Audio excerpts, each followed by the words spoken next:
Hello students, this is CA Karishma Bansal from My Future Academy. आज थोड़ी बहुत अच्छी न्यूज़ आई है। बहुत सारा पोर्शन रिड्यूस हुआ है। स्टाफिंग में से भी कुछ पार्ट डिलीट हुआ है, वो ह्यूमन रिसोर्स वाला पार्ट। चलो अच्छा है, मैं आज ही लेने वाली थी। अब वो पार्ट अपन स्किप करते हैं। अपन चालू करते हैं स्टाफिंग प्रोसेस से कि स्टाफिंग का क्या प्रोसेस होता है, स्टाफिंग किस तरह से किया जाता है, क्या लेवल्स होते हैं उसके, अपन उसके रिलेटेड पढ़ते हैं। स्टाफिंग हर ऑर्गेनाइजेशन में चाहिए। एक नई ऑर्गेनाइजेशन हो या फिर एक ऑर्गेनाइजेशन जब एक्सपांड करना चाहे, दोनों टाइम में अपन को स्टाफिंग चाहिए। स्टाफिंग तुम लोगों को पता है ना क्या होता है। स्टाफिंग मतलब अपन को पोजीशन फील करना और सही इंसान वो पोजीशन पे हो वो देखना। In case need for the right person for the right place needed. यहाँ पे क्या होता है कि राइट पर्सन हो और राइट प्लेस पे हो, ये अपन को कौन बताता है? स्टाफिंग बताता है। बट जैसे अपन को पता है, water everywhere and not a drop to drink amplifies the fact that 2/3 of the earth being water, drinkable water is scarce commodity, so may also be said of finding so may also be said on right person for right job। ठीक है, क्या बोल रहे हैं कि तुम लोगों का ऐसा एक कोट है कि भाई पूरी दुनिया में 2/3 पार्ट अपना पानी से कवर्ड है, फिर भी अपने पास ड्रिंकेबल वाटर नहीं है। वैसा ही कुछ अपना बोलते हैं ना स्टाफिंग के साथ है। एक जॉब के लिए हजारों लोग अवेलेबल है, बट उन हजारों लोग में से कौन अपनी पोजीशन के लिए बराबर है वो ढूंढना, वो एप्रोप्रिएटली सिलेक्ट करना बहुत ज़्यादा डिफिकल्ट है। ठीक है, क्या प्रोसेस है, चालू करते हैं। सबसे फर्स्ट है estimating the man power requirement. आप पहले ये देखिए कि आपके ऑर्गेनाइजेशन में कितने लोग हैं, क्या वो लोग सफिशिएंट है, क्या आप लोग अंडर स्टाफ्ड हो या ओवर स्टाफ्ड हो।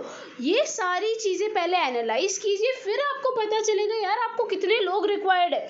Drafting work for requirement in an organization, defining the job related activities and recruiting personal with a specific set of skills, knowledge, qualification and experience.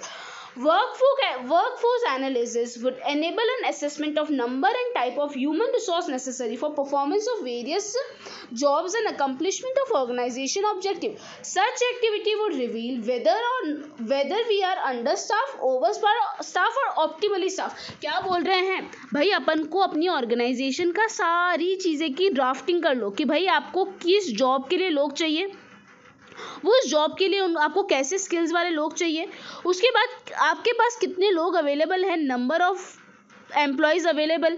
ये सारा एनालिसिस करने के बाद आप क्या करोगे, आप देखोगे क्या आप ओवर स्टाफ्ड हो। अगर आप ओवर स्टाफ हो तो आपको कुछ लोगों को निकालना पड़ेगा। अगर आप अंडर स्टाफ हो तो कुछ लोगों को आपको रिक्रूट करना पड़ेगा। अगर आप ऑप्टिमली स्टाफ्ड हो तो आप लोगों को कुछ भी करने की ज़रूरत नहीं है। तो यहाँ पे फर्स्ट हो गया estimating the man power requirement. Second, recruitment. आपने एक बार एस्टिमेट कर दिया कि आपको कितने लोग चाहिए, उसके बाद आप क्या करोगे, रिक्रूट करना चालू करोगे, सर्च करना चालू करोगे। चलो, रिक्रूटमेंट में भी defined as process of searching for the prospective employ and stimulating them to apply for the job in the organization. Recruitment मतलब अच्छे लोगों का सर्च करना और उन लोगों को जॉब के लिए अप्लाई करने के लिए बुलाना। अब रिक्रूटमेंट इंटरनल और एक्सटर्नल दोनों सोर्सेज से होता है। कभी कभी अपन लोग क्या करते हैं ना, अपने ही इंटरनल सोर्स मतलब अपन अपने ही एम्प्लॉय को बोलते हैं क्या तुम्हारे नोन में कोई बंदा है जो ये काम कर सके, तो इसको अपन बोलेंगे इंटरनल रिक्रूटमेंट। और एक्सटर्नल सोर्सेज मतलब जब अपन लोग है ना जॉब एप्लीकेशन डालते हैं और वो किसी से लिंक नहीं है और उसके थ्रू अपने पास कोई एप्लीकेशन आती है, तो वो एक्सटर्नल रिक्रूटमेंट होता है। ठीक है, दो पार्ट समझ आया। First estimating the man power requirement, second recruitment, third is selection. आप लोगों ने रिक्रूटमेंट, आपने जॉब के लिए एप्लीकेशन डाल ली, लोगों ने एप्लीकेशन आपको दे दी। अब आप सिलेक्ट करना चालू करोगे। सिलेक्ट करना मतलब आप वो एप्लीकेशन को रीड करना चालू करोगे, बेस्ट कैंडिडेट को सिलेक्ट करोगे। देखो, it is a process of choosing and appointing the right candidate for the right job. यहाँ पे क्या है, अपन एक्चुअल में उसको चूज करेंगे और उसको एक परफेक्ट पोजिशन पे रखेंगे। और सिलेक्शन किसकी बेसिस पे होता है, बहुत सारे एग्जामिनेशंस लिए जाते हैं, टेस्ट लिए जाते हैं, इंटरव्यू लिए जाते हैं। इसके बाद जो भी बंदा सबसे बेस्ट होता है उसको हम सिलेक्ट कर देते हैं। It ensures that organization get the best candidate. Selection ये इंश्योर करता है कि एक ऑर्गेनाइजेशन को बेस्ट टू बेस्ट कैंडिडेट मिले। The selection process enhances the self esteem and prestige of the selected candidate. Selection process से क्या होता है ना, एक कैंडिडेट को लगता है यार मैं सिलेक्ट हो गया मतलब मेरे अंदर कुछ बात है, तो वो सेल्फ एस्टीम एक बंदे का क्या करता है, इंक्रीज करता है। वापस तीनों पॉइंट रिवाइज करते हैं। Estimating the man power requirement, second recruitment, third selection. अब आते हैं प्लेसमेंट एंड ओरिएंटेशन। ये क्या होता है मैं तुम लोगों को समझाती हूँ। मेरा जब सिलेक्शन हुआ ना, उसके बाद मेरे को है ना एक ओरिएंटेशन अटेंड करने को बोला गया, जिसमें है ना उनको है ना, जहाँ पे मेरे को ये सब समझाया गया कि मेरी कंपनी की क्या रूल्स एंड रेगुलेशंस है, मेरी कंपनी की क्या पॉलिसीज़ है, किस तरह से मेरे को मेरा काम करना है, मेरी क्या पोजीशन है, मैं किसको रिपोर्ट करने वाली हूँ, ये सारी चीज़ें ओरिएंटेशन के अंदर होती है। चलो रीड कर लेते हैं। Placement and orientation. Orientation is this introducing the selected employees and familiarising him with the rules, regulation and policy of the organisation. मैंने जो तुमको समझाया। Placement refers to the employee occupying the position और post for which the person has been selected. Placement मतलब actually अब उसको वो post जो उसके लिए वो अपॉइंट किया गया है, वो पोस्ट अब वो क्या करना, संभालना चालू कर दे। एक बार ओरिएंटेशन हो गया था ना मेरा, उसके बाद मुझे ट्रेनिंग के लिए भेजा गया, क्योंकि जो काम के लिए मैं अपॉइंट हुई थी वो काम मुझे आता नहीं था, मैं एक फ्रेशी थी।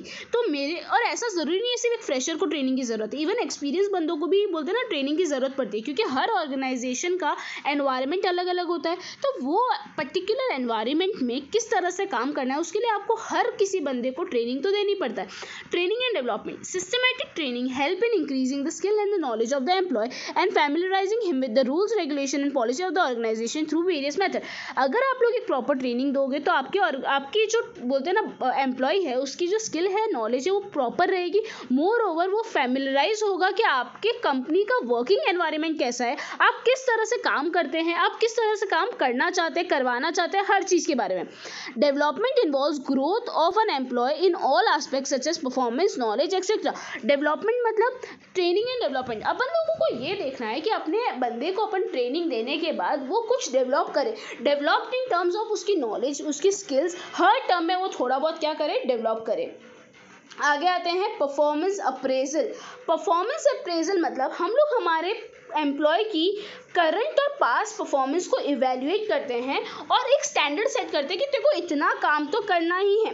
Once an employ has undergone a training, his performance is evaluated. एक बार उसने ट्रेनिंग कंप्लीट कर दी, उसके बाद उसका परफॉर्मेंस इवेल्युएशन चालू होता है कि भाई ट्रेनिंग से पहले वो कैसा काम कर रहा था, ट्रेनिंग के बाद उससे कैसा काम किया। It is concerned with continuous evaluation of performance of employee in an organization. Performance appraisal मतलब यहाँ पे continuous basis पे एक employee की performance को analyze किया जाता है कि वो किस तरह से एक organization में काम कर रहा है, क्या वो हमको appropriate output दे रहा है कि नहीं, वो सारी चीज़ें तुम्हारी performance appraisal में आएगी। Promotion and career planning. इसके बाद एक बार तुमने परफॉर्मेंस एनालाइज कर दी, सब देख लिया, अब आप लोग क्या करोगे। अगर कोई बंदा बहुत अच्छा कंटिन्यूसली परफॉर्म कर रहा है तो आपको उसको प्रमोशन भी तो देना पड़ेगा। प्रमोशन मतलब उसकी पोजीशन इंक्रीज करना, उसकी रिस्पॉन्सिबिलिटी इंक्रीज करना। Position means being placed in the position increase responsibility, ठीक है।